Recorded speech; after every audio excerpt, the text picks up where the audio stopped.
Hello friends, मैं विकास एक बार फिर से आप सभी का स्वागत करता हूं आप सबके अपने यूट्यूब चैनल VCL एजुकेशन में। आई होप कि आप सब अच्छे होंगे और अपनी प्रिपरेशन को एक नई लेवल पे ले जाने की कोशिश कर रहे होंगे। तो आज का जो हमारा सेशन होने वाला है, आज का हमारा सेशन होगा रजिया के बारे में।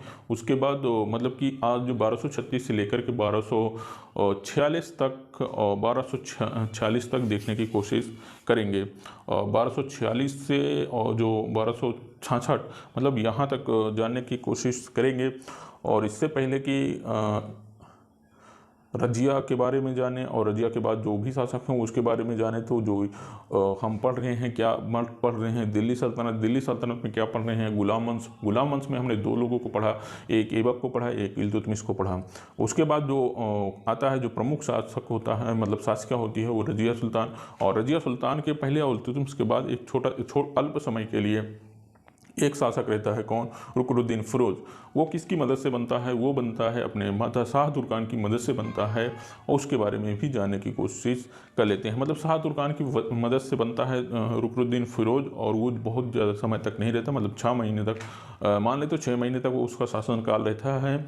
और जो भी वहाँ के लोग थे मतलब उनके अंदर असंतुष्टि थी इसके शासक बनने से, क्योंकि ये शाह तुर्कान की मदद से बना था अपनी माता, और इसका जो भी दखल होता था वो उसकी माता का दखल होता था जो भी शासन में।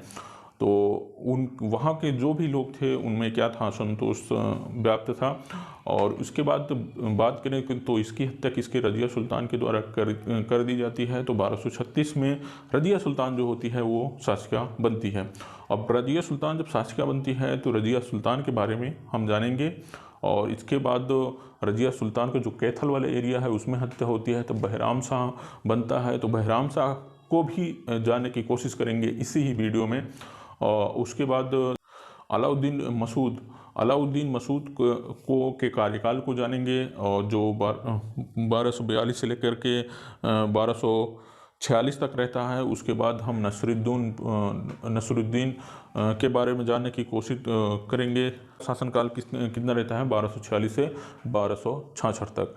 तो यहाँ तक हम आज इस वीडियो में देखने की कोशिश करेंगे।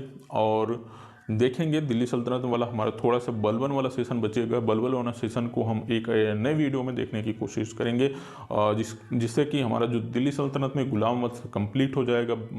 तो गुलाम वंश बहुत ही जल्द, मतलब अगला जो वीडियो आने वाला है गुलाम वंश, उस वीडियो में कंप्लीट हो जाएगा। तो चलिए आज के हम ऐसे ही ना बोलते हुए आज को हम आपको स्क्रीन पे ले चलते हैं और स्क्रीन पे देखने की कोशिश करते हैं। तो चलिए स्क्रीन पे चलते हैं। खट्टा। तो फ्रेंड्स, हम लोग आगे हैं अपने स्क्रीन के सेशन पे। तो स्क्रीन सेशन में हमने दिल्ली सल्तनत में गुलाम वंश पढ़ रहे हैं। गुलाम वंश में हम आज जानेंगे रजिया के बारे में। किसके बारे में? रजिया के बारे में, रजिया सुल्तान के बारे में। रजिया सुल्तान के बारे में जानने की कोशिश करेंगे। रजिया सुल्तान अपने दरबार में जाती थी तो क्या पहन के जाती थी? चोंगा पहन के जाती थी। क्या? चोंगा। चोंगा को क्या कहते हैं? चोंगा को कहते हैं कुर्ता। चोंगा को क्या कहते हैं? चोंगा को कहते हैं कुर्ता। और कुल्हा पहन के जाती थी। कुल्हा को क्या कहते हैं? कुल्हा को कहते हैं कि जो टोपी होती थी, कुल्हा को टोपी होती थी। और खुले मुख से जाती थी। क्या? खुले मुख से जाती थी। खुले मुख से जाती मतलब वो पर्दा नहीं करती थी, बगैर पर्दे में जाती थी। और जो और इसकी बात करें तो जो रजिया सुल्तान थी, रजिया सुल्तान एक क्या होती है? प्रथम महिला मुस्लिम शासिका होती है। कौन? प्रथम महिला मुस्लिम शासिका की बात करें तो कौन बनती है? रजिया सुल्तान ही रहती है।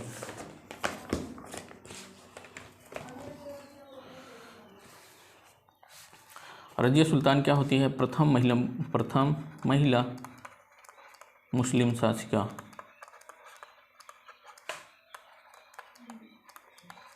प्रथम महिला मुस्लिम शासिका कौन होती है? रजिया सुल्तान ही होती है। और यहाँ अगर बात करें और इसके बारे में अगर कार्यकाल की अच्छा कार्यकाल हमने नहीं लिखा है, कार्यकाल की बात करें तो 1236 से लेकर के 1240 तक इसका कार्यकाल रहता है। 1236 से लेकर के 1240 तक इसका कार्यकाल रहता है। और इसके बारे और आगे हम जानने की कोशिश करें जो इसका जो दिल्ली सल्तनत पे रहती है, मतलब दिल्ली पर जब ये रहती है तो फिर क्या होता है कि जो अपने को क्या मान रही थी, जो एक भटिंडा वाला एरिया था, भटिंडा वाले एरिया पे जो अल्तुनिया था, अल्तुनिया क्या करता है, विद्रोह करता है, तो वहाँ पे इसका अटैक करने के लिए जाती है। देखो यहाँ क्या है, यहाँ मान लेते हैं रजिया है, यहाँ रजिया है, कहाँ रजिया है, दिल्ली में। रजिया कहाँ है, दिल्ली में। रजिया दिल्ली में है और यहाँ एक भटिंडा वाला एरिया है क्या, जो भटिंडा वाला एरिया है, भटिंडा वाला एरिया, और यहाँ है अल्तुनिया। अल्तुनिया क्या करता है, अब यहाँ पे अल्तुनिया क्या करता है, विद्रोह कर देता है। अब विद्रोह करता है, ये कारण क्या रहता है, ये अपने को क्या मानता था, ये अपने को स्वतंत्र शासक मान रहा था। अपने को ये अपने जो भटिंडा वाले क्षेत्र था उसमें अपने को क्या कर दिया था, ये स्वतंत्र घोषित कर दिया था, मतलब ये स्वतंत्र अपने को शासक मानने लगा था। अब इसको स्वतंत्र, इसके विद्रोह को दबाने के लिए जो रजिया होती है, रजिया क्या करती है, इसके ऊपर क्या करती है, अटैक करना चाहती है। मतलब ये दिल्ली छोड़ रही थी, रजिया क्या कर रही थी, दिल्ली को छोड़ी और यहाँ भटिंडा वाले क्षेत्र में गई अल्तुनिया के पास। और इसको रजिया जो थी, रजिया को में जो रजिया के शासन में था, जो क्या कहते हैं, याकूब था, याकूब और रजिया का क्या हो जाता है, प्रेम प्रसंग चल रहा था, याकूब, और जिससे कि इस जो भी तुर्क लोग थे, जो भी थे, वो क्या करते थे कि जो रजिया से असंतुष्ट हो गए थे। असंतुष्ट होने का कारण क्या था, जो याकूब था, याकूब से इसका क्या चल रहा था, प्रेम चल रहा था। इसका क्या कर रहा था, प्रेम चल रहा था, किससे, याकूब से। और ये याकूब जो था, ये क्या था, तुर्क नहीं था। ये क्या था, तुर्क नहीं था। जब तुर्क ना होने के कारण जो भी तुर्क थे उसमें क्या था, असंतुष्टि थी। तो इसलिए इसमें ये भी कारण हो सकता है कि ये अपने अल्तुनिया जो है, ये अपने को क्या करता है कि अपने को स्वतंत्र एक जो भटिंडा वाला एरिया है उसमें रहता है, ये अपने को क्या करता है कि एक स्वतंत्र शासक घोषित कर देता है। और यहाँ क्या कर देता है, ये विद्रोह कर देता है। इस विद्रोह को दबाने के लिए रजिया यहाँ से क्या करती है, आती है इसके ऊपर आती है अटैक करने के लिए। तो जो ये विद्रोह था, इस विद्रोह में और इसका जब अटैक होता है तो इसमें जो याकूब था, ये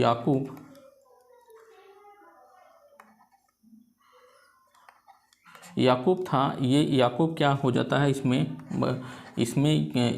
याकूब मारा जाता है। इसमें याकूब मारा जाता है। इस विद्रोह में क्या होता है कि याकूब क्या हो जाता है, मार दिया जाता है। जब ये मार दिया जाता है तो रजिया को यहाँ पे क्या बनाया जाता है, रजिया को बंदी बनाया जाता है। रजिया को बंदी बना लिया जाता है और रजिया अपने बंदी जब बन जाती है तो रजिया को डर लगने लगता है कहीं इसे मार न दिया जाए। तो ये क्या कर देती है कि ये इसी से क्या कर देती है, शादी कर लेती है। शादी करने के बाद अब यहाँ देखो, यहाँ पे जो दिल्ली है, दिल्ली में अब ये जब रजिया दिल्ली छोड़ दी तो दिल्ली में जो बहराम शाह था, जो वहाँ के लोग थे, जो अमीर लोग थे, उनके द्वारा जो बहराम शाह था, बहराम शाह उसको क्या बना दिया जाता है, बहराम शाह को शासक बना दिया जाता है। कहाँ पे, दिल्ली का शासक बना दिया जाता है। यहाँ पे किसको, बहराम शाह को। अब रजिया यहाँ दिल्ली छोड़ी, दिल्ली भी इसके हाथ से चला गया। अब ये यहाँ गई अल्तुनिया के पास अटैक करने के लिए, अल्तुनिया के विद्रोह को दबाने के लिए। यहाँ भी याकूब को मार दिया जाता है, अल्तुनिया यहाँ रजिया को क्या बना लिया जाता है, बंदी बना लिया जाता है। अब जब रजिया यहाँ बंदी बन गई, यहाँ पे दिल्ली वाला भी हिस्सा चला गया, ये बहराम शाह इस पर शासक करने लगा, मतलब बहराम शाह बैठ गया। अब ये रजिया सोचती है कि दिल्ली को फिर से अपने कब्जे में किया जाए, मतलब दिल्ली में फिर हमारा शासक हो। रजिया यहाँ से फिर अटैक करना चाहती है, तो यहाँ से अटैक करना चाहती है। लेकिन क्या होता है कि जो कैथल वाला एरिया है, जो कैथल वाला एरिया था, उसमें क्या हो जाता है, इनके द्वारा जब अटैक किया जाता है तो यहाँ कैथल और अल्तुनिया दोनों की क्या हो जाती है, मृत्यु हो जाती है। किसको, रजिया और अल्तुनिया दोनों की। तो यहाँ हम जान लिए जो रजिया थी, रजिया का पूरे कार्यकाल के बारे में जान लिए, इसका जो कुछ था सारी चीज़ें रजिया के बारे में जान लिए। मैंने बताया क्या, जो रजिया थी वो क्या थी, वो अगर दरबार में आती थी, जो कोर्ट में आती थी, तो वो मतलब चोंगा पहनती थी, कुर्ता पहनती थी और कुल्हा पहनती थी, टोपी लगा कर आती, खुले मुख से आती थी। और जो मस्जिद में जब नमाज करने के लिए जाते थे, लाल कपड़ा जो होता था उसको न्याय का प्रतीक माना जाता था। और अच्छा वही न्याय के प्रति वही लाल कपड़े को पहनकर मतलब आती है और जब उसका रुकनुद्दीन फिरोज का हत्या करती है रज़िया सुल्तान। तो यहाँ तक हम जान लिए। और इसकी अगर बात करें तो रज़िया सुल्तान का प्रेम किससे चल रहा था? याकूब से चल रहा था, जिससे कि तुर्कों में क्या होता है, असंतोष व्याप्त हो जाता है। मतलब तुर्कों के अंदर जो असंतोष आ जाता है रज़िया के शासन से। और फिर यहीं पे अगर बात करें जो इसका यही कारण हो सकता है जो अल्तुनिया जो भटिंडा में जो अल्तुनिया रहता है वो अपने को स्वतंत्र शासक घोषित करने लगता है और विद्रोह कर देता है। उस विद्रोह को दबाने के लिए रज़िया कहाँ से आती है? रज़िया दिल्ली से आती है इस विद्रोह को दबाने के लिए। लेकिन इस विद्रोह में याकूब की क्या हो जाती है? मृत्यु हो जाती है और रज़िया को क्या बना लिया जाता है? बंदी बना लिया जाता है। रज़िया को जब बंदी बनाया जाता है तो फिर रज़िया सोचती है कि इसकी क्या करें, इसको मार न दें। इस कारण से ये क्या होती है कि अलीसी से क्या कर लेती है? शादी कर लेती है। अब यहाँ जब ये दिल्ली छोड़ती है तो यहाँ के दिल्ली के अमीरों को द्वारा बहराम शाह को यहाँ दिल्ली का शासक नियुक्त कर दिया जाता है। अब दिल्ली को फिर से अपने अंडर में लेने के लिए, मतलब वहाँ की शासिका बनने के लिए रज़िया फिर दिल्ली पर अटैक करना चाहती है। लेकिन जो कैथल वाला एरिया है वहीं पे इन दोनों का संघर्ष होता है और इसमें दोनों की क्या हो जाती है? मृत्यु हो जाती है। तो हमने आज जो हमने शासनकाल की बात करें तो शासनकाल का जो था 1236 से लेकर के 1240 तक इसका शासनकाल रहता है। किसका? रज़िया का। 1236 से लेकर के 1240 तक रज़िया का शासनकाल रहता है। आई होप कि आप सबको यहाँ तक समझ में आ गया होगा। और इसके बाद हम बात करेंगे 1240 के बाद जो शासन होता है वो किसका होता है? ये शासन होता है बहराम शाह का। अच्छा, बहराम शाह को जानने से पहले अगर हम जानने की कोशिश करें तो जो रज़िया थी इसका असफल होने का कारण क्या था? असफल होने का कारण क्या था? होने के कारण एक तो ये क्या थी? महिला थी। फर्स्ट ऑफ ऑल तो हम जान लेते हैं कि ये महिला असफल होने का कारण अगर हम बात करें फर्स्ट ऑफ ऑल तो ये क्या थी? एक महिला थी। और अमीरों की जो महत्वाकांक्षाएं थी, अमीरों की महत्वाकांक्षाएं इसलिए कह सकते हैं क्योंकि जब रज़िया वो विद्रोह को दबाने के लिए जाती है तब यहाँ अमीरों के द्वारा बहराम शाह को नियुक्त कर दिया जाता है। इसलिए हम कह सकते हैं कि अमीरों की जो महत्वाकांक्षा थी वो भी रज़िया को असफल होने का कारण मान सकते हैं। और क्या था कि रज़िया का दिल्ली छोड़ना था। रज़िया का दिल्ली छोड़ना ये भी रज़िया के असफल होने का कारण हो सकता है। मतलब जो अल्तुनिया था, अल्तुनिया के विद्रोह को दबाने के लिए रज़िया को दिल्ली छोड़ना ये भी क्या हो गया? रज़िया को महंगा पड़ गया। तो चलिए यहाँ तक हमने बात कर लिए रज़िया का जो असफल होने का कारण थे उसके भी बारे में जान लिए। तो हम आज अब इसके बारे में जानने वाले हैं जो बहराम शाह का कार्यकाल था। बहराम शाह का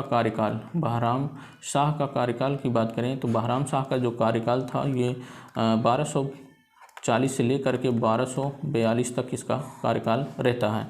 अब बहराम शाह का कार्यकाल कितना? 1240 से 1242 तक इसका कार्यकाल रहता है। इसने एक नया पद बनाया था, बहुत थोड़े ही समय तक, मतलब 2 ही वर्ष तक इसका कार्यकाल था। इसलिए इसके बारे में बहुत ज़्यादा नहीं जानते हैं और इसका बहुत इम्पोर्टेंट भी नहीं है। इसके कार्यकाल के बारे में हम जान लिए। और इसने जो नया पद बनाया था ये बहुत इम्पोर्टेंट है। इसने नया पद बनाया था। कौन बनाया था? नायब ए मुमलिकात। नायब ए मुमलिकात का जो पद था इसी ने बनाया था। किसने? बहराम शाह ने बनाया था। एक नया पद किसका? नायब ए मुमलिकात का पद कौन बनाया था? बहराम शाह। अब बहराम शाह के बाद जो हम शासक पढ़ेंगे वो किसके बारे में पढ़ेंगे? अलाउद्दीन मसूद के बारे में जानने की कोशिश। अलाउद्दीन मसूद शाह जिसका कार्यकाल रहता है 1242 से लेकर के 1246 तक। 1242 से लेकर के 1246 तक मसूद शाह का कार्यकाल रहता है। इसके कार्यकाल के ही बारे में जानने की कोशिश करेंगे।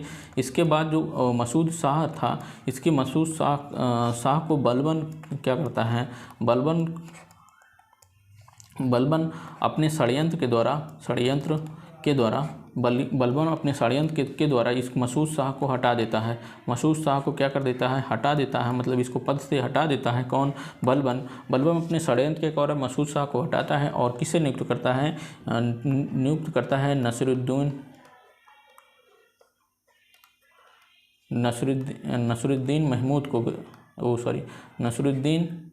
नसरुद्दीन को क्या करता है? नसरुद्दीन महमूद को क्या करता है? अपने इसके पद पे रखता है। यहाँ कहाँ? अलाउद्दीन मसूद को हटा करके नसरुद्दीन महमूद को रखता है। अब हम इसके बारे में जानने की कोशिश करेंगे नसरुद्दीन महमूद के। तो नसरुद्दीन महमूद का जो कार्यकाल रहता है 1246 से लेकर 1266 तक इसका कार्यकाल रहता है। उन सारे के बारे में जानने की कोशिश करेंगे। तो चलिए आगे हम जानते हैं किसके? नसरुद्दीन महमूद के बारे में। किसके? नसरुद्दीन के बारे में अगर हम जानने की कोशिश करें, इसका जो कार्यकाल रहता है 1246 से लेकर के 1266 तक बात करेंगे। अब जो इसका जो नियंत्रण रहता है, नियंत्रण किसके पास रहता है? नियंत्रण रहता है बलबन के पास। किसके? बलबन के पास। जो नियंत्रण रहता है किसके पास रहता है? बलबन के पास रहता है। और इसकी बात करें तो ये क्या करता था कि ये टोपी सिलकर अपने जो जीवन यापन करता था, जीवन यापन की बात करें तो जीवन यापन कैसे करता था? टोपी को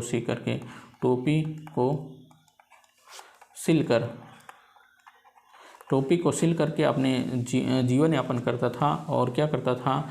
और ये कुरान की जो प्रतिलिपियाँ होती थी, कुरान की जो प्रतिलिपि होती थी, जो कुरान की प्रतिलिपि को लिखता था और उसे क्या करता था? मार्केट में बेचा था, बाज़ार में बेच, और इसे इनको क्या करता था? बाज़ारों में बेचता था। क्या? बाज़ारों में बेचता था। और जो इसका हमने बताया कि इसका जो नियंत्रण होता था वो बलबन के पास होता था। इसको जीवन यापन कैसे चलता था? टोपी को सिल करके इसका जीवन यापन चलता था और कुरान की प्रतिलिपियों को लिखता था, जिसे बाज़ारों में क्या किया जाता था? बेचा जाता था। और बात करें कि ये जो नसरुद्दीन था ये क्या था? एक धार्मिक प्रवृत्ति का था। क्या कह सकते हैं? धार्मिक प्रवृत्ति का व्यक्ति कह सकते हैं। धार्मिक प्रवृत्ति का व्यक्ति, बहुत अच्छा लिखते नहीं बन रहा है। तो ये क्या था? धार्मिक प्रवृत्ति का एक व्यक्ति था। और इसके बारे में और बात करें तो जो बलबन की पुत्री थी, किसकी?